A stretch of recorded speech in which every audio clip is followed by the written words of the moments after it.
우원식 국회의장은 산불 피해 복구를 위한 신속한 추경을 촉구했습니다. 여야 원내대표는 추경과 의사 일정에 대한 합의를 이루지 못하고 있는 가운데 4월 본회의 일정이 야당 주도로 국회 운영위를 통과했습니다. 헌법재판관 임기를 연장하고 대통령 권한대행의 재판관 임명을 제한하는 내용의 법안이 야당 주도로 법사위 소위에 회부됐습니다. 여당은 의회 폭거라며 거세게 반발했습니다.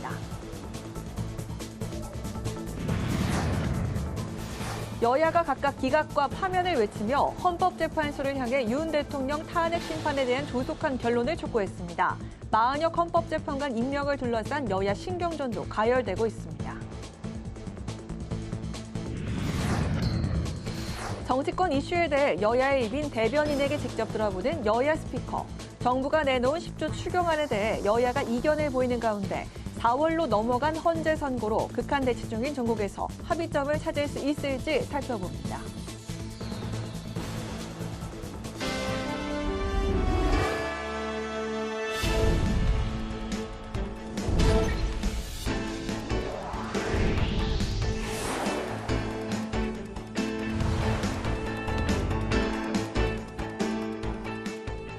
여러분 안녕하십니까? 3월 31일 월요일 국회 라이브 6 시작하겠습니다. 우원식 국회의장이 여야 원내대표와 만나 산불 재난 대응을 위한 추경 편성안 처리와 의사 일정을 협의했지만 이견을 좁히지 못했습니다. 또 국회 운영위원회에서는 야당 주도로 본회의와 긴급 현안 질문 일정이 통과됐습니다. 우원식 국회의장은 산불 피해 복구와 민생을 위해 추경 편성의 필요성을 강조했습니다. 김동길 기자가 보도합니다. 우원식 국회의장은 여야 원내대표 회동에서 국회 차원의 산불 피해 대책 마련을 당부했습니다. 이재민과 민생 경제에 도움이 될 수 있도록 조속한 추경 편성이 필요하다며 국회의 역할을 강조했습니다. 특히 어제 정부가 산불 피해 복구, 민생, 그리고 통상 중심의 10조 규모의 추경 편성안 제출을 예고했습니다. 당정 협의가 진행됐으면 이제는 여야정 협의 단계로 넘어가서 구체적 방안을 협의하고 국회 예산심사에 돌입하면 됩니다. 여야는 추경 편성과 마은혁 헌법재판관 임명 문제 등을 놓고 대립하면서 산불 피해 대책으로 수년된 본회의 일정과 4월 임시국회 의사 일정에도 합의하지 못했습니다. 민주당은 상시 본회의가 필요하다며 내일 민생 법안을 처리하고 다음 달 2일부터 사흘간 긴급 현안 질의를 위한 본회의 개최를 주장했습니다. 또 경제적으로는 상당히 어려운 가운데 최상목 부총리가 경제 위기 시에도 미국 국채를 사는 그런 태도, 이런 문제, 그리고 더 나아가서 지금 헌정 질서가 유린되는 문제, 이런 문제가 워낙 큰 문제이기 때문에 국민의힘은 3월 임시국회 마지막 날인 다음 달 3일 본회의를 열고 4월 국회 일정을 협의하자고 제안했습니다. 긴급 현안 질의도 하루 정도는 가능하다고 밝혔습니다. 추경은 상임위원회에서 다루고 각 상임위에서 그 다음에 예결위 단계를 거쳐서 본회의로 옵니다. 근데 그거를 뛰어넘어서 바로 본회의를 열자라는 것은 지금까지 국회 관례상 맞지도 않고 법리에도 맞지 않습니다. 이런 가운데 국회 운영위원회는 전체 회의를 열고 법안 처리와 긴급 현안 질의를 위한 본회의 일정을 야당 주도로 통과시켰습니다. 이와 함께 운영위는 마은혁 헌법재판관 임명 촉구 결의안도 함께 처리했습니다. 국민의힘 의원들은 야당의 일방 처리에 반발하며 전체 회의에 참석하지 않았습니다. 국회 방송 김동길입니다. 국회 법제사법위원회는 헌법재판관 임기를 자동으로 연장하고 대통령 권한대행의 헌법재판관 임명권을 제한하는 헌법재판소법 개정안을 야당 주도로 상정했습니다. 여당은 국가 기반을 흔드는 발상이라고 강하게 반발했습니다. 한규미 기자의 보도입니다. 국회 법사위는 야당이 발의한 헌법재판소법 개정안 2건을 상정했습니다. 이성윤 민주당 의원이 대표 발의한 개정안은 국회와 대법원이 선출하거나 지명한 재판관에 대해 대통령은 7일 이내에 임명하도록 하고 그렇지 않을 경우 임명한 것으로 간주하는 내용을 담았습니다. 재판관 임기가 만료되더라도 후임자가 임명되기 전까지는 직무를 수행하도록 하는 내용도 포함했습니다. 개정안이 발효되면 문영배, 이미선 재판관의 임기가 다음 달 18일에 만료되더라도 연장할 수 있습니다. 김용민 민주당 의원이 대표 발의한 개정안에는 대통령 권한대행이 국회에서 선출한 재판관 3명과 대법원장이 지명한 재판관 3명을 임명하는 것 외에 독자적 임명권을 행사할 수 없도록 하는 내용이 담겼습니다. 대통령은 그 직무가 일신전속적이다. 그리고 대통령 권한대행의 직무범위는 대통령의 직무범위와 결코 같을 수 없다. 민주적 정당성을 확보하지 못하고 있어 대통령직의 잠정적인 관리자일 뿐이고 그 스스로가 대통령이 된 것은 아니다. 개정안이 통과되면 대통령 권한대행은 대통령 몫의 헌법재판관을 추천할 수 없습니다. 여당은 야당의 헌재법 개정안 강행 처리에 반발했습니다. 헌법에 나와 있는 헌법재판관 임기를 마음대로 바꾸겠다는 것은 헌법에 나와 있는 대통령 임기도 마음대로 줄이고 늘릴 수 있다 이런 논리랑 크게 다르지 않습니다. 법치 훼손을 넘어가지고 국가 기반을 흔드는 이게 이재명식 발상이에요. 한편 여야는 헌법재판소의 윤 대통령 탄핵 심판이 늦어지고 있는 것에 한 목소리로 불만을 토로했습니다. 탄핵 소추안 가결 이후에 박근혜 탄핵 심판은 91일 걸렸습니다. 노무현 대통령에 대한 탄핵 심판 선고는 63일 걸렸습니다. 지금 107일까지 이렇게까지 걸릴 일입니까?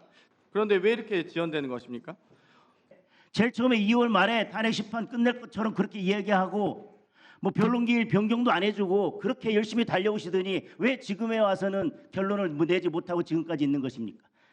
김정원 헌법재판소 사무처장은 국민적 관심과 파급 효과가 큰 사건인 만큼 신중하게 심리하고 있다고 답했습니다.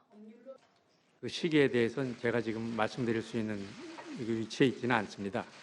지금 수차례 평의가 열리고 있고 심도 깊게 지금 논의와 지금 검토를 하고 계시고 그 모든 재판은 그 가능한 한 빠른 시일 안에 하는 것을 기본적인 목표로 하고 있습니다.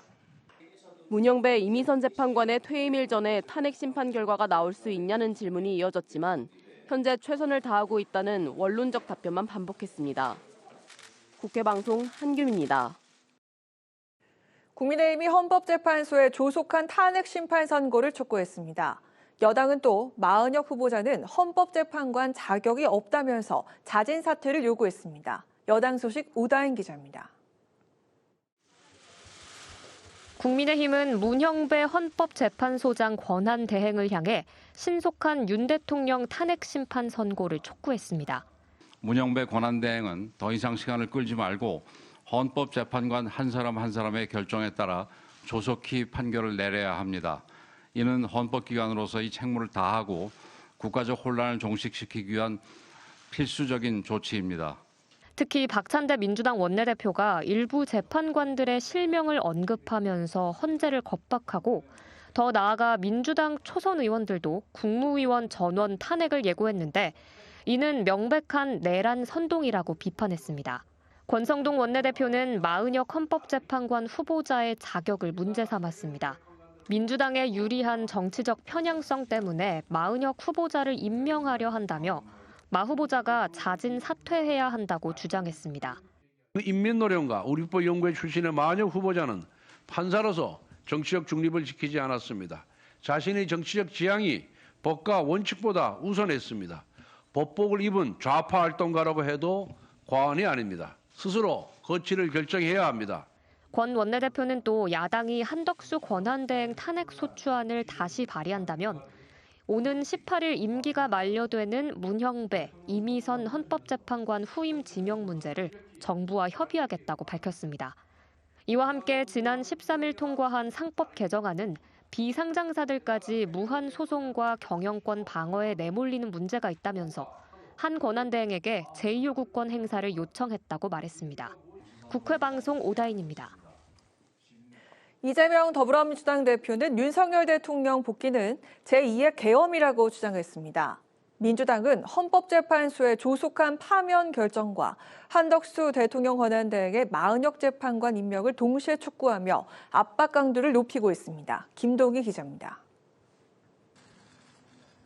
더불어민주당은 윤석열 대통령 탄핵 심판 선고가 늦어지면서 경제 불확실성이 높아지고 국민 불안이 커지고 있다고 우려했습니다. 이재명 대표는 윤석열 대통령 복귀는 곧 제2의 계엄을 뜻하고 대한민국의 존속에 문제가 될 거라며 사실상 파면을 주장했습니다.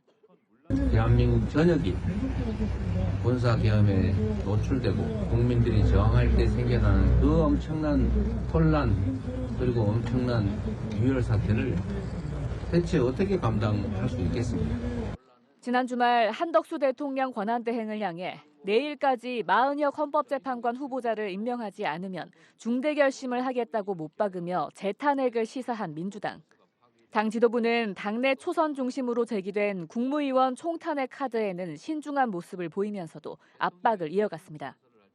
이재명 대표는 지금 대한민국의 혼란은 최상목 전 대통령 권한대행과 한덕수 권한대행이 마은혁 재판관을 임명하지 않고 헌법을 정면으로 위반해 시작된 거라며 책임을 물어야 한다고 주장했습니다. 국회가 정식 의결해서 지명한 헌법재판관을 골라서 마음에 드는 사람은 임명하고 마음에 안 드는 사람은 임명 안 하는 것은 결국 국회 헌법 구성 권한을 침해한 것 아닙니까? 민주당이 제2의 계엄 가능성을 거듭 강조하며 헌법재판소에 대한 압박 수위를 끌어올린 가운데 탄핵 선고와 마은혁 재판관 임명을 둘러싼 여야 신경전은 더욱 거세지고 있습니다. 국회 방송 김동희입니다.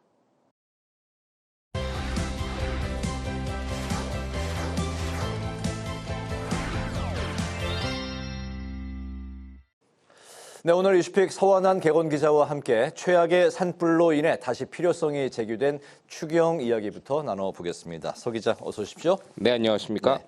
최상목 경제부총리가 이제 추경을 공식 언급한 상황에서 10조 원 규모의 추경을 편성하는 계획도 언급을 했는데 국민의힘이 일단 환영한다는 입장이죠? 네, 그렇습니다. 정부는 이 10조 원 규모의 추경을 통해서요, 이 산불 피해 복구를 최우선 과제로 삼고 또 통상과 이 민생 지원 분야에서도 대응을 하겠다라는 계획입니다. 정확하게 세 개입니다. 산불 피해, 또 미국 관세 보복에 따른 통상 대응, 그리고 경제 침체에 따른 민생 지원, 이렇게 크게 세 분야를 콕 집어서 추경을 하겠다는 건데요. 네. 이 최상목 경제부총리는 이 위기 상황을 극복하기 위해서는 국가가 가지고 있는 역량을 총동원해야 된다라면서 산불 피해와 대외 경제 현안 극복을 위해 추경을 추진하겠다라고 밝혔습니다. 이번 추경은 여야 간 이견이 없는 분야에 집중하겠다라고도 밝혔는데요. 다만 이 10조 필수 추경의 세부 내역은 구체적으로 언급하지 않았는데 이는 여야 간의 현재 이견을 의식한 것으로 풀이가 됩니다. 국민의힘은 일단 환영의 입장입니다. 박수민 원내대변인은요, 브리핑에서 아주 좋은 적기 대응이라며 한덕수 대통령 권한대행이 복귀한 이후 정부의 대응력이 안정감을 찾아가는 것 같아 안도한다라는 입장도 냈습니다. 네, 산불, 미국 관세, 경기 침체, 위기 상황은 이제 분명한 것 같은데 그런 가운데 우원식 국회의장도 10조 원대 추경에 대해서 여야정 협의 그리고 예산 심사를 돌입해라 이렇게 이제 목소리를 냈습니다. 하지만 민주당이 이미 35조 원 규모의 추경안을 제안했기 때문에 여야 간 협의가 치열할 거다 이런 관측이 벌써 나오고 있네요. 네, 그렇습니다. 말씀하신 것처럼 민주당 이미 지난달에 35조 원 규모의 추경안을 제안했던 상황이기 때문에 정부와 여당의 10조 원 규모 제안에 대해서 만시지탄, 이미 때가 늦어서 탄식한다는 뜻의 사자성어로 입장을 냈습니다. 네. 그럼에도 민주당 당연히 추경이 필요하다는 입장이기 때문에 정부 여당과 추경에 대해서 적극적으로 논의할 수 있다라는 입장입니다. 우선 민주당은요, 지난달 제안했던 35조 원 규모의 추경안에 담겼던 이재명표 예산인 민생회복 소비 쿠폰의 약 13조 원, 그리고 지방정부 지역화폐 발행 지원의 약 2조 원 등은 무조건 반영되어야 된다라는 입장입니다. 네. 결국 정부의 추경안이 제출된 이후 이 국회 예산결산특별위원회의 심사 과정에서 최대 쟁점이 될 것으로 보이는 대목인데요.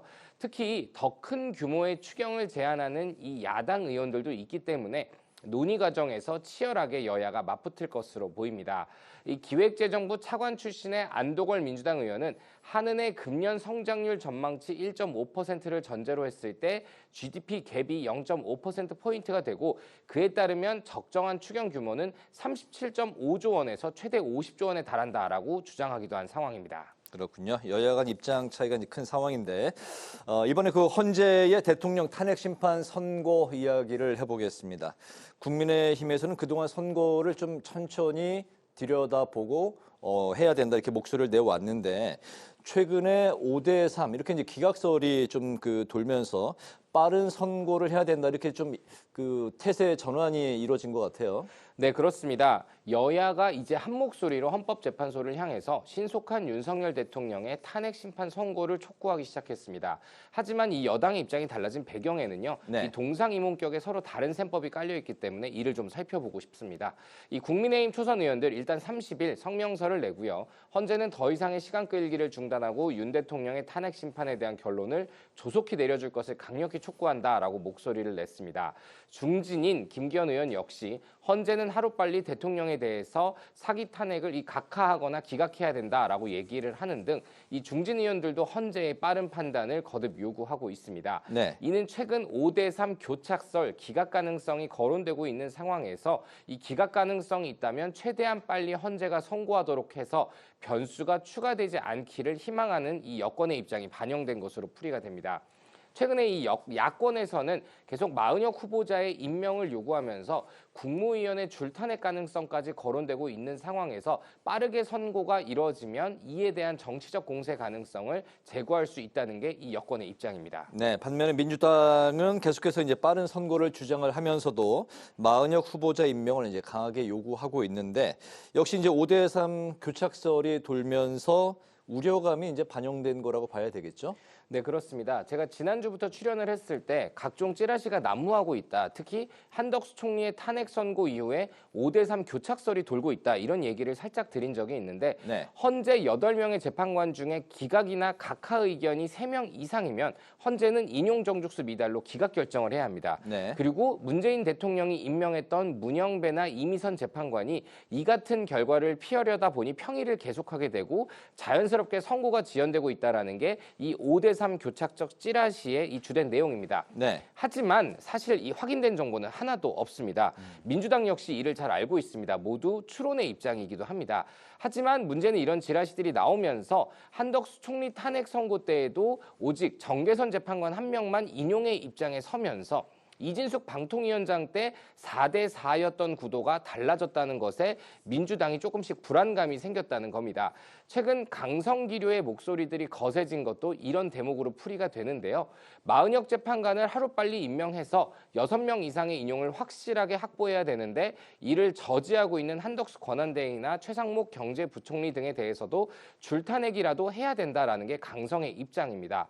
민주당 초선 의원들 28일 성명을 발표하면서 30일까지 마 후보자를 임명하지 않는다면 아무것도 따지지 않고 한 대행에 대해서 재탄핵 절차에 들어가겠다라고 밝힌 것도 이런 분위기가 반영이 되고요. 박찬대 원내대표 역시 내일까지 마 후보자를 임명하지 않으면 민주당은 중대 결심을 할 것이다라고 압박을 했습니다. 민주당은 4월 18일 임기가 끝나는 이 두 재판관에 대해서 후임 임명이 이뤄지지 않으면 더 재판관 업무를 맡게 하는 내용의 법 개정도 추진 중이다. 앞선 리포트에서 보셨지만요. 이를 여권에서 받아들일 가능성은 낮기 때문에 또다시 권한대행의 거부권 행사 가능성이 거론되고 있는 그런 상황입니다. 제가 10년 넘게 정치부와 사법 영역을 취재하면서 느낀 점은 이 갈수록 첨예하게 정치 대립이 올라가고 있는데 그러면서 자연스럽게 사건으로서 헌재를 찾는 일이 늘고 있고요.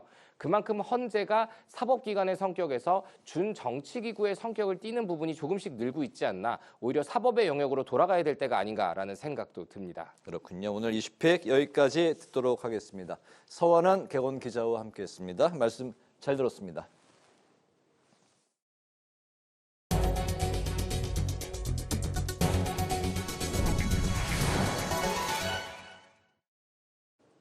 국민의힘이 이재명 민주당 대표와 초선 의원 그리고 방송인 김어준 씨 등 72명을 내란 음모 혐의로 경찰에 형사 고발했습니다. 주진우 법률자문위원장은 민주당 초선 의원들이 마은혁 헌법재판관 후보자를 임명하지 않을 경우 한덕수 대행과 국무위원 전원을 연쇄 탄핵하겠다고 발표했는데 이러한 행위는 정부 기능을 마비시키려는 것이라고 지적했습니다. 특히 입법 권력이 행정 권력을 침탈하는 것이기 때문에 내란죄가 성립된다고 주장했습니다. 민주당은 검찰이 사위 특혜 채용 의혹을 받고 있는 문재인 전 대통령에게 소환 조사를 통보한 데 대해서 국면 전환용 정치 탄압이라고 비판했습니다. 민주당 전 정권 정치탄압대책위원회는 검찰이 문재인 정권에 대한 수사로 파면 위기의 윤석열 대통령을 구하고 검찰 쿠데타를 완성하려 한다고 주장했습니다. 검찰은 이스타항공 창업주인 이상직 전 의원이 2018년 중소벤처기업진흥공단 이사장에 오른 이후 문 전 대통령의 옛사위 서모 씨가 타이 이스타젯에 취업하게 된 경위를 수사하고 있습니다. 조국 혁신당이 우원식 의장과 면담을 갖고 권한대행 탄핵과 상시 본회의 개의 등을 촉구했습니다. 혁신당은 한덕수 권한대행과 최상목 경제부총리의 마은혁 재판관 임명 거부에 우려를 표하며 윤 대통령 파면까지 상시 본회의를 열어 입법적 대응을 해야 한다고 주장했습니다. 우 의장은 마 재판관 임명 거부 등 위헌적 상황에 걱정이 많다며 법치주의가 훼손돼선 안 된다는 것에 우리 사회가 모두 공감하고 있다고 답했습니다. 우원식 의장이 민병두 위원장 등 9명을 국회 입법엑스포 조직위원회 위원으로 위촉했습니다. 우원식 의장은 국회를 중심으로 다양한 주체들이 모여 우수입법과 정책을 홍보하고 논의해 국민의 목소리를 제대로 반영하자는 것이 입법엑스포를 구상한 가장 큰 이유라고 강조했습니다. 입법엑스포 조직위는 의장 직속 자문기구로 올해 가을 개최될 예정인 엑스포 추진 전략 마련과 프로그램 구성 그리고 대국민 홍보 등을 담당합니다.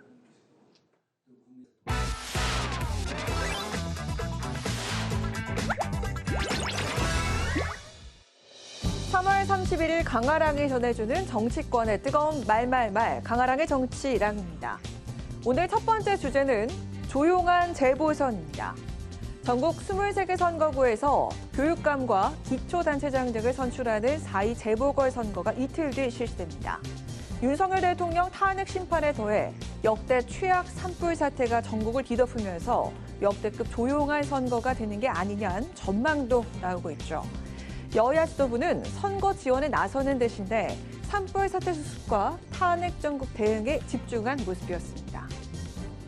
재보궐선거에 관한 우리 당의 입장은 중앙당이 관여하거나 개입하는 것보다 각 도당 중심으로 그리고 당협 중심으로 선거를 치르라는 것입니다.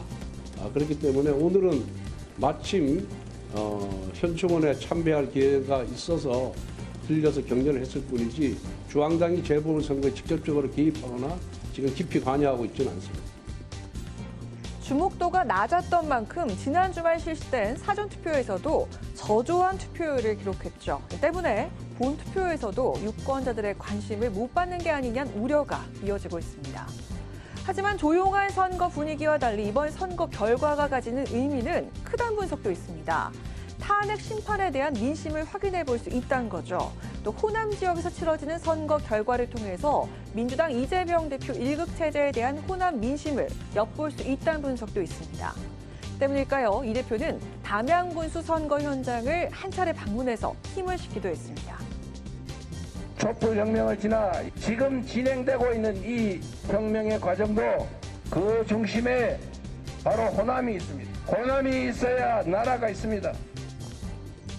탄핵 정국 속 치러지는 4.2 재보궐선거가 민심을 가늠하는 풍향계가 될 수 있을지 지켜봐야겠습니다.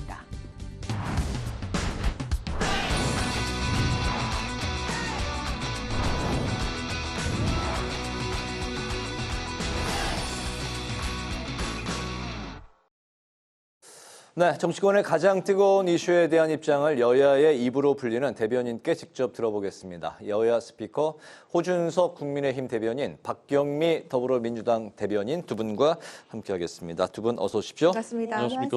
네, 여야가 정부의 10조 추경안에 대한 입장 차이를 보였습니다. 여당은 산불 추경이자 국채 발행을 위한 긴축 예산이라고 이제 했고, 야당은 알맹이가 없는 쭉정이다. 산불 피해는 예비비를 써라. 이렇게 이제 입장을 밝힌 상황입니다. 기재부의 10조 추경안 계획이 이제 나오고 있는 상황인데 어떤 부분에서 이견을 보이고 있는 건지 두 분의 말씀을 좀 들어보겠습니다. 박경미 대변인께 먼저 들어볼까요? 네, 우선 그 산불 피해를 입으신 그런 어떤 피해자들 또 이재민들께 심심한 위로의 말씀 먼저 드리고요. 이 산불이 났던 기간에 그 헌재에서 결정이 계속 그 지연되고 있지 않았습니까? 그래서 저는 이 산불로 울창한 어떤 나무와 숲이 타는 거와 우리가 수십 년 동안 구축해온 그런 어떤 민주주의와 법치주의가 타는 것이 이렇게 교차해서 마음속에 있었는데요. 이 산불 상황에서도 권성동 원내대표는 그리고 국민의힘은 네. 더불어민주당 또 이재명 탓을 했어요. 예비비 삭감을 들먹이면서. 사실 그때는 산불 진화에 그리고 이재민 지원 대책에 집중을 해야 될 때에도 민주당 탓, 야당 탓을 하고 있었거든요. 그에 반해서 이재명 대표는 산불 현장을 돌면서 상황 점검을 하고 또 지원 대책을 세우고 그랬습니다. 그래서 국정을 책임진 집권 여당, 누가 집권 여당이고 누가 야당인가 이런 문제의식이 들었습니다. 그리고 이 산불 피해를 복구하기 위한 그런 추경 분명히 필요하죠. 그런데 민주당에서는 몇 달 전부터 민생 경제 안정과 경제 위기 극복을 위한 추경을 주장을 해왔었는데요. 네. 줄기차게 이야기를 해왔었는데 이제서야 이제 산불과 더불어서 여당이 추경 이야기를 하고 또 추경의 규모도 충분하지 않고 그리고 사실은 그 산불 피해를 복구하기 위한 그런 예산은 예비비로도 쓸 수가 있지 않습니까? 이게 이제 또 전체적으로도 있고 또 부처별 예비비도 있고 그래서 그냥 무작정 산불 피해를 위해서 추경이 필요하다라고 나오기보다는 좀 더 네. 본격적으로 찬찬하게 대규모의 좀 추경을 해야 된다고 생각을 합니다. 네네. 산불 피해는 기존의 예비비를 써라. 그리고 이제 일단 그 추경의 규모 자체도 많이 차이가 나는 것 같습니다. 민주당은 뭐 35조 7조에서 이제 50조까지도 얘기를 하고 있는 그런 상황이네요. 네. 그러니까 민주당의 37조 추경은 그 전부터 얘기했던 이재명 대표가 그 주장했었던 전국민 민생 지원금, 네. 지역 화폐 이런 거를 해가지고 이제 37조 하자는 얘기거든요. 근데 이게 어디 나라 국가는 있는 거 그냥 갖다가 쓰자는 게 아닙니다. 이거 다 빚을 내야 되는 거예요. 결국 미래 세대들이 갚아야 되는 돈인 겁니다. 근데 그렇게 막 쓰자고 하니까 그렇게는 할 수 없다. 그게 효과도 없는 것인데 이미 밝혀진 것인데 그런 입장이었던 것이죠. 지금 추경 이제 전혀 다른 얘기인 겁니다. 이 예비비라는 것은요. 그게 네. 뭐 어디 쌈짓돈으로 뭐 따로 꼽을 쳐놨다가 정부가 그냥 갖다 쓰는 게 아니에요. 이게 나라로 가정으로 치면은 정말 어떤 비상사태가 혹시 일어날까봐 비상금을 놔두는 것이거든요. 네. 근데 이제 민주당은 그거 우리 못 믿겠으니까 그 당신이 그 가장이 막 쓰는 거 아니야? 이러면서 절반을 그냥 깎아버린 거예요. 4.8조를 2.4조 원으로. 그런데 점점 더 이런 비상사태는 많이 일어납니다. 기후변화가 일어나면서 지금 3월인데 벌써 이렇게 큰 산불이 발생했지 않습니까? 앞으로도 쓸 일이 많은데 이미 지금 민주당은 예비비 쓰면 된다라고 하지만 이 예비비에는 다 목적 예비비 해가지고 목적을 다 정해놨어요. 막 쓸 수 있는 게 아닙니다. 그러니까 지금 쓸 수 있는 것은 실제 쓸 수 있는 것은 6천억 원밖에 안 된다는 겁니다. 네. 부처별 재난재해에 대한 그 지원금 그것도 그 해당되는 부처 것만 쓸 수 있는 거예요. 산불과 해당되는 데만. 그게 마음대로 쓸 수 있는 게 아니거든요. 그러니까 지금 산불 피해가 직접 피해만 해도 2조 원에 이르는데 그러니까 당장 추경을 해가지고 이것부터 해야 되는 거 아닙니까? 이건 사실 여야가 없는 거예요. 산불 피해 입으신 주민들은 당장 주거도 다 붕괴됐고요. 그다음에 산업도 다 붕괴됐습니다. 그러면 빨리 해줘야 되는 건데 이곳에까지 이견을 하고 이걸 가지고서 이번 기회에 30몇 조 원을 하자라고 하는 태도는 정말 저는 국가와 국민은 안중에도 없는 태도라고 생각합니다. 네네. 10조 원 규모로도 뭐 충분하다는 말씀이시죠? 산불 피해를 집중을 해야 되는 거죠. 지금은. 알겠습니다. 오늘 쓸 수 있는 예비비 규모에 대해서는 국민의힘과 민주당이 이야기하는 그 액수가 다르기 때문에 그거는 다시 또 따져봐야 될 일인 것 같고요. 그러니까 제로섬인 상태에서 어디에 그 예산을 쓸 것인가. 근데 참 국민의힘이 주도해서 대규모 부자 감세를 해줬기 때문에 이 세수 부족 사태에 우리가 시달리고 있는 거 아닙니까? 그 부분은 짚어봐야 될 것 같습니다. 대규모 부자 감세를 하지 못했죠. 대규모 부자 감세라면 법을 바꿔야 되거든요. 민주당이 법을 안 바꿔주는데 어떻게 대규모 부자 감세를 하겠습니까? 이 상황 속에서도 제가 이야기 꺼내고 싶지는 않지만 최상목 경제부총리는 그 미국 국채에 2억 원을 투자하지 않았습니까? 정말로 그거는 한국 경제가 파탄 나야지, 그리고 원화가 약세로 돌아서야지 수익이 나는 그런 경제 파탄에 베팅을 한 경제 수장을 참 우리가 믿어야 되는가? 그러니까 경제 수장이 앞장서서 서학 개미가 된 거 아닙니까? 참 그러니까 2년 전 청문회 때 미국 국채 보유가 문제가 돼서 팔았었는데 어느새 또 산 것을 보면 이런 분을 믿고 우리가 따라가야 되는가 하는 그런 원천적인 회의감이 듭니다. 네. 그 주제에서 벗어나는 말씀인 것 같은데요. 2050년 만기인 그 투자물에 투자한 것이라고 합니다. 알겠습니다. 어쨌든 이제 여야 간의 협의가 이제 조속히 이루어져서 이 필요한 정말 그 오갈 데 없는 그런 이제 분들에게 특히 이제 빨리 그 지원이 이루어져야 되겠다는 생각이 드는데, 오늘 그 원내대표 회동에서는 또 약간 그 좀 지엽적이라고도 볼 수도 있고 또 크게 볼 수도 있는 사안일 텐데, 윤 대통령 호칭을 놓고도 이제 양측에 좀 신경전이 벌어졌네요. 네. 근데 그 직무 정지된 윤석열 대통령에 대해서 윤석열이라고 부른 것을 문제시 삼은 건데요. 사실 수사를 받고 있으니까 피의자 윤석열, 재판을 받고 있으니까 피고인 윤석열, 이런 명칭도 가능한 것이고, 무엇보다도 정말 그런 어느 날 갑자기 그 군경을 투입해서 국회와 선관위를 침탈한, 봉쇄한 그런 분에 대해서 그 대통령이라는 호칭은 좀 아까운 것 같습니다. 네. 그런데 보십시오. 지금 우리 박경미 대변인처럼 그래도 양식이 있는 분은 윤석열 이렇게 못하시지 않습니까? 윤석열 대통령이라고 부르시잖아요. 지금 아직 그 직무 정지돼 있지만 현재 국가 원수입니다. 이 탄핵될지 안 될지도 국민들의 판단도 6대4 정도로 갈려 있습니다. 재판받고 있다고 그 피고인 뭐 이렇게 부른다면, 이재명 대표는 지금 12개 혐의를 재판받고 있는데 저희 당에서 피고인 이재명이라고 부르는 적이 없습니다. 기본적으로 그렇게 하지 못해요. 기본적인 저희는 이제 품격을 지켜야 된다고 생각하기 때문에 이제 그런 것입니다. 제가 기자 생활을 30년 가까이 했는데 방송할 때요, 사람 이름에 시자도 빼고 그냥 누구 땡땡땡 이렇게 부르는 그런 건 정말 흉악범. 제 기억에는 5번도 안 돼요. 근데 지금 지난 1월부터 그냥 지속적으로 그냥 윤석열이에요. 아니면 윤석열 피고인 이렇게 부르는 겁니다. 알겠습니다. 여야가 이제 극하게 이제 대립하고 있는 상황에서 벌어진 일들인데, 호칭 관련한 이야기는 이제 여기서 좀 정리를 할까 합니다. 네, 이만큼 각이 서 있다라는 걸 좀 느낄 수가 있는데, 이런 여야 대결 속에 어느덧 3월에 오늘 마지막 날이 됐고 헌재 선고는 4월로 넘어가게 됐습니다. 여야 모두 이제 신속 선고를 촉구하고 나섰는데 각각 그 셈법이 좀 다른 것 같습니다. 특히 국민의힘 측에서는 천천히 해서 이제는 좀 빨리로 선회를 했는데, 헌재 선고가 각각 여야가 생각하는 그 마지노선 좀 들어보도록 하겠습니다. 우리 호준석 대변인부터 생각을 좀 들어볼까요? 그러니까 천천히 해서 빨리로 선회했다는 것은 정확한 표현은 아닌 것 같고, 저희는 헌재를 압박해서는 안 된다. 헌재한테 맡겨야 된다. 헌재가 평이 충분히 하고 평결할 수 있도록 해야 된다라는 입장이었는데, 원래 서두르지 마라 이 정도였죠. 네. 서두르지 마라가 아니라고는 이제 헌재에서 알아서 하실 그런 네, 것이다. 네, 네. 거기에 대해서 정당들이 자꾸 입장을 표명하는 것 자체가 압박이다, 협박이다.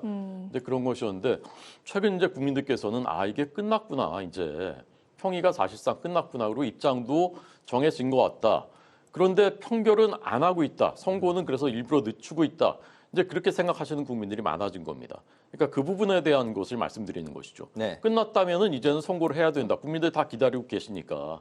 근데 이제 저희가 보기에는 6명의 인용 의견이 안 찬 것으로 보이고, 그러니까 차마 기각 선고를 할 수가 없으니까 몇몇 재판관들이 네. 그러니까 계속 미루고 있는 것이다라고 이제 보여지거든요. 우리 많은 국민들이 그렇게 이제 생각을 하고 계시는 것이죠. 근데 그러면 안 되는 거죠. 국민들이 다 기다리고 계시고 충분히 평의를 했다면 평결하고 그다음에 이제 선고를 해야 되는 것이지, 본인들이 원래 원하던 그 결론이 이르지 않았다고 해서 우리 못하겠다, 계속 좀 기다려봐라 이렇게 하는 것은 그건 옳지 않은 거 아닙니까? 네. 네. 네, 이 헌법재판소는 87 민주항쟁의 성과잖아요. 그러니까 정말 이제 목숨 걸고 쟁취한 민주주의의 최후 보루인데 그런 헌법재판소가 이렇게 중요한 결정을 지원하고 있는 것에 대해서 정말 유감이고요. 지금 이제 뭐 5대3 데드락 얘기도 많이 나오는데 그 뭐 어느 누구도 지금 알 수 없는 상황이지만 헌법재판관이 법조인으로서 기각 결정문을 쓸 수 있을까? 참 그렇게 된다면 이 계엄이 통치행위로서 인정을 받고 계엄 면허권을 주는 것이고 그리고 계엄이 일상화된 그런 국가가 되는 거잖아요. 그러니까 전 세계가 지켜본 그 상황에 대해서 대한민국 헌법재판소가 기각을 했다, 파면을 시키지 않았다. 그러면은 그 어느 국가도 대한민국을 정당한 그런 국가로서 인정하지 않을 것입니다. 그런 모든 것들을 생각을 하면은 정말 법조인으로서 헌법재판관이 도저히 기각 결정문은 쓸 수 없을 것 같거든요. 그러니까 사실 올해가 을사년이잖아요. 2025년. 그래서 이제 을사오적, 을사삼적 이런 얘기가 나오는 건데요. 정말 역사의 길이 남을 그런 기록에 기각 결정문을 쓴 사람으로 박제가 되는 것을 어느 헌법재판관도 아마 하기는 어려울 것 같고요. 그래서 이제 국민의힘에서는 계속 각하 얘기가 나오는 건데 이제 내란죄를 내란 행위로 바꾸었다라는 절차적인 문제를 삼고 있는 거죠. 그런데 11차 변론을 거치면서 그 내란 행위에 대해서 지금까지 변론을 했잖아요. 네. 그런데 그게 절차적으로 잘못됐었다라고 자기 부정을 해야 되는 그런 자가당착의 상황에 빠지는 거니까 각하도 있을 수 없는 결정이거든요.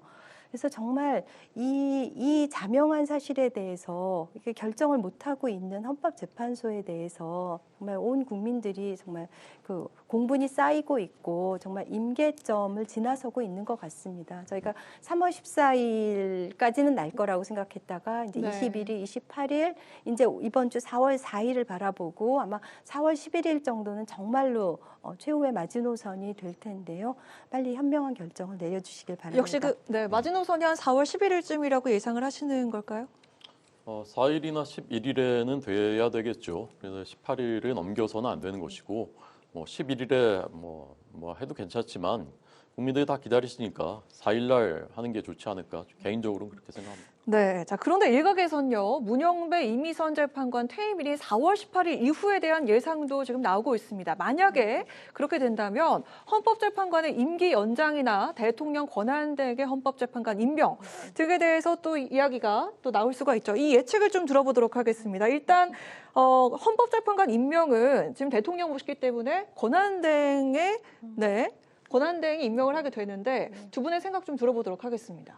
네, 지금 헌법재판소 개정안이 오늘 그 법사위를 좀 전에 통과했죠. 그래서 후임이 정해지지 않으면은 자동 연장되는 것 그리고 또 지금까지 나왔던 그런 개정안들에서는 또 권한대행은 헌법재판관을 임명할 수 없도록 하는 것이나 혹은 국회가 추천한 후에 7일이 지나면은 자동으로 임명되는 안이나 이런 것들이 이제 담겨 있는데요.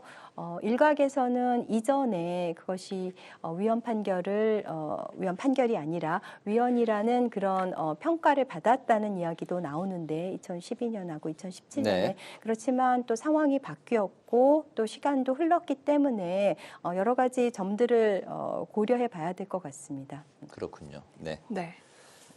그러니까 이게 축구 경기로 치자면 이제 거의 다 끝나갑니다. 이제 그 인저리 타임을 뛰고 있어요. 근데 원했던 결과가 안 나오니까 이제 심판을 바꾸겠다는 겁니다. 우리 편이랑 친한 심판으로 바꾸겠다는 거야, 갑자기. 그래서 이제 승부를 바꾸겠다는 결과를. 근데 그것도 잘 안 되니까 이번에 이제 축구 경기 룰을 바꾸겠다는 거예요. 이제 법을 막 바꾸겠다는 것이거든요. 근데 이게 첫째 위헌이고요. 왜냐하면 헌법에 임기 6년이라고 규정이 돼 있습니다. 그리고 대통령이 임명한다라고 돼 있고요. 헌법재판관이. 근데 이런 식으로 그때그때 필요할 거 다 바꾼다면 대법관도 똑같은 거 아닙니까? 대법관도 여야 의견이 다를 때는 이렇게 임명이 안 되고 있을 때는 대법관 임기도 연장할 수 있다는 거 아니겠습니까? 이게 안 되는 거고요. 그리고 이제 실효성도 없는 거죠. 지금 이렇게 법 바꿔가지고 뭐 한다. 4월 18일이면 이제 2명이 또 이제 퇴임하지 않습니까? 안 되는 것이지만 지금 본인들이 워낙 초조하고 급하니까 억지로 막 무리수를 두고 계신 거라고 생각하고요. 기본적으로는 이게 국민들께서 설령 비상계엄이 위헌과 위법의 소지가 있다고 하더라도 왜 비상계엄에 이르게 됐는가, 그다음에 그것이 어떻게 작동했는가, 그 뒤에 우리나라에는 어떤 영향을 미칠 것인가에 대해서 종합적으로 판단을 하시고, 그래서 국민들이 대략 뭐 60에서 40 정도의 의견이 갈리고 있습니다. 이게 헌법재판소에도 똑같이 그것이 이제 반영이 되는 것이에요. 근데 그것이 우리 뜻대로 안 된다고 해가지고 그건 우리 못 받아들인다라는 그런 도그마에 사로잡혀 있기 때문에 계속 이런 무리수를 두고 있는 것이라고 생각합니다. 알겠습니다. 헌법재판소법 개정안이 2012년부터 나왔다는 것은 네. 이번 상황과 무관하게 거기에 대한 문제의식이 오래전부터 있었다는 또 방증이기도 합니다. 알겠습니다. 같은 이야기 그 연결선상의 이제 그 질문인데 민주당이 마은혁 재판관 임명 데드라인을 이제 정한 게 내일입니다. 만약에 이제 임명을 하지 않는다면 한덕수 권한대행 최상목 부총리에게 이제 쌍탄핵까지 이야기를 나오면서 반드시 책임을 묻겠다는 입장이고, 국민의힘은 마은혁 재판관 사퇴를 요구하면서 이재명 대표와 민주당의 초선 의원들 김어준 씨를 내란죄로 고발을 했습니다. 강대강 대치가 정말 뭐 극한 대립 상황입니다. 여야가 서로를 이제 위헌이라고 주장하고 있는 이제 그런 상황인 거죠. 그러니까 오늘 아침만 해도 이제 민주당의 이제 원내 수석 부대표인가요? 그 아까 좀 전 우리가 얘기했던 임기 연장 법안, 네. 그건 발의 안 할 겁니다. 그렇게는 못 할 겁니다라고 얘기를 했었어요. 박성준 의원인가요? 네. 맞습니다. 네. 근데 했습니다. 해서 오늘 지금 조금 전에 법사위 법안 심사 소위를 통과했어요. 민주당이 지금 이제 이런 거거든요. 저는 줄탄핵하겠다는 거, 국무회의 아예 못 열게 하겠다는 것도 그냥 협박이 아닐 수 있다고 생각합니다. 네. 뭐든지 지금 하는 것이거든요. 그런데 국무회의는 역시 헌법에 규정이 돼 있습니다. 정부의 권한에 속하는 중요한 정책들, 일반 중요 정책, 중요 외교 정책에 대해서 심의하고 의결할 수 있게 돼 있어요.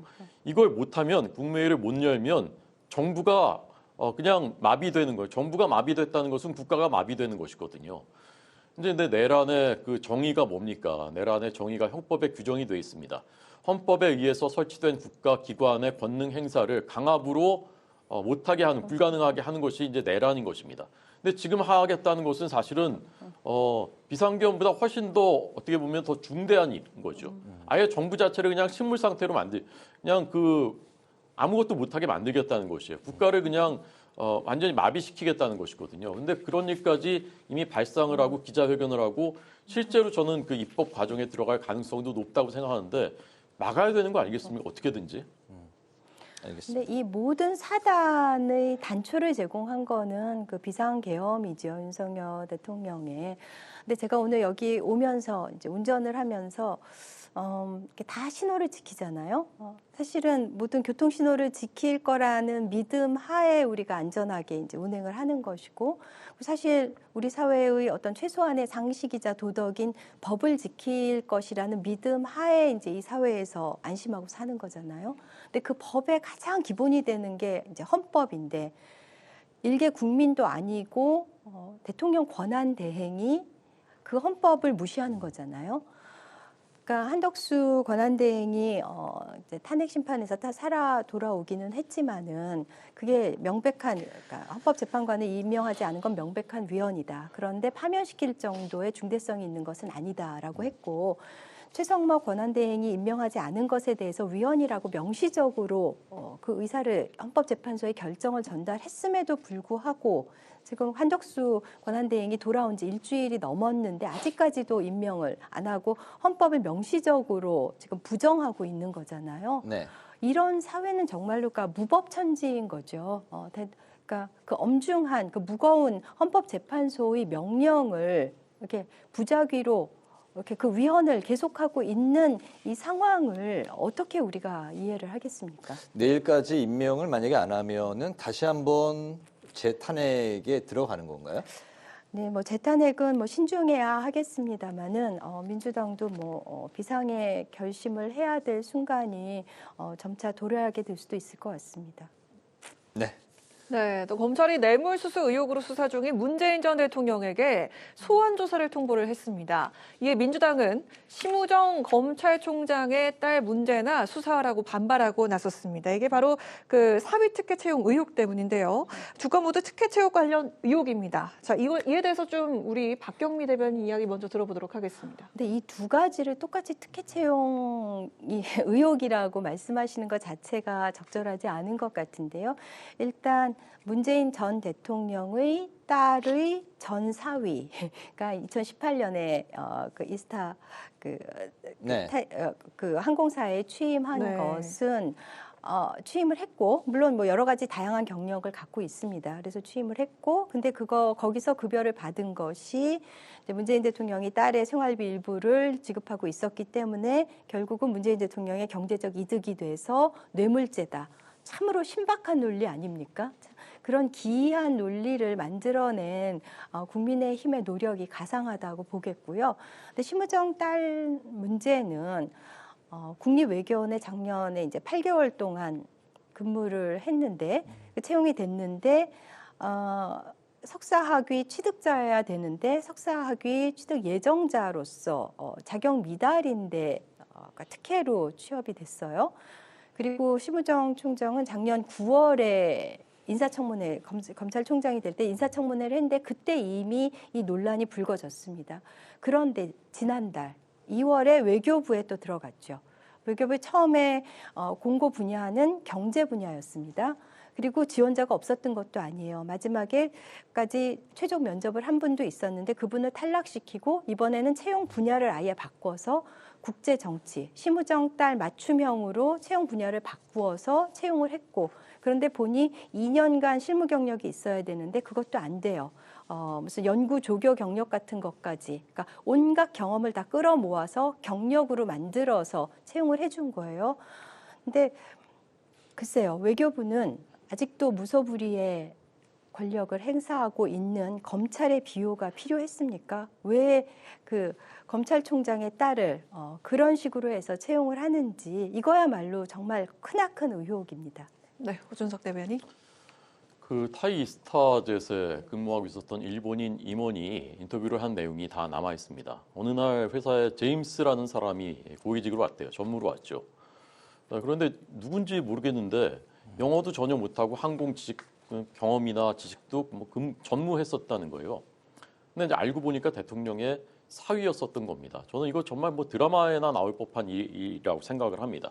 근데 2018년 2월에 이상직이라는 그 타이 이스타젯의 실소유주가 그분이 중진공 이사장이 됐습니다.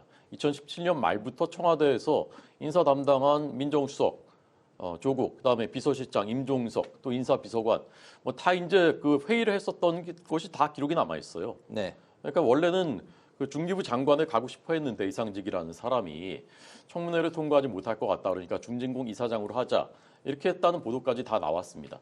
다 소환을 했는데 다 진술 거부예요. 변명할 거리가 없다는 얘기입니다. 근데 이게 지금까지 이제 수사가 늦춰지고 있었던 것이거든요. 지금이라도 진상을 밝혀야 되는 것이죠. 그리고 나중에 2년 지나서 총선에서는 결국 이 사람이 그 전에 탈락했었던 지역구에서 또 공천까지 받아서 국회의원이 됐습니다. 이상직 의원이. 이런 일을 그냥 놔두면 이게 법치 국가라고 할 수가 있겠습니까?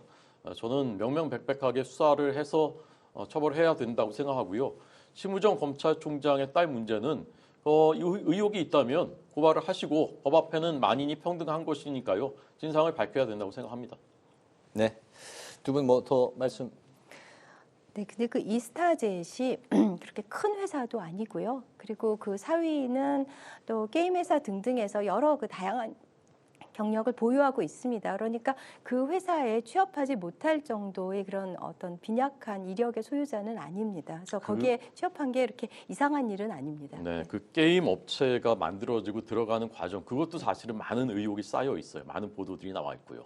그리고 게임 회사 근무했다고 타이 이스타젯 항공사에 전무로 들어가는 것 그걸 납득할 수 있는 우리 청년들이 어디 있겠습니까?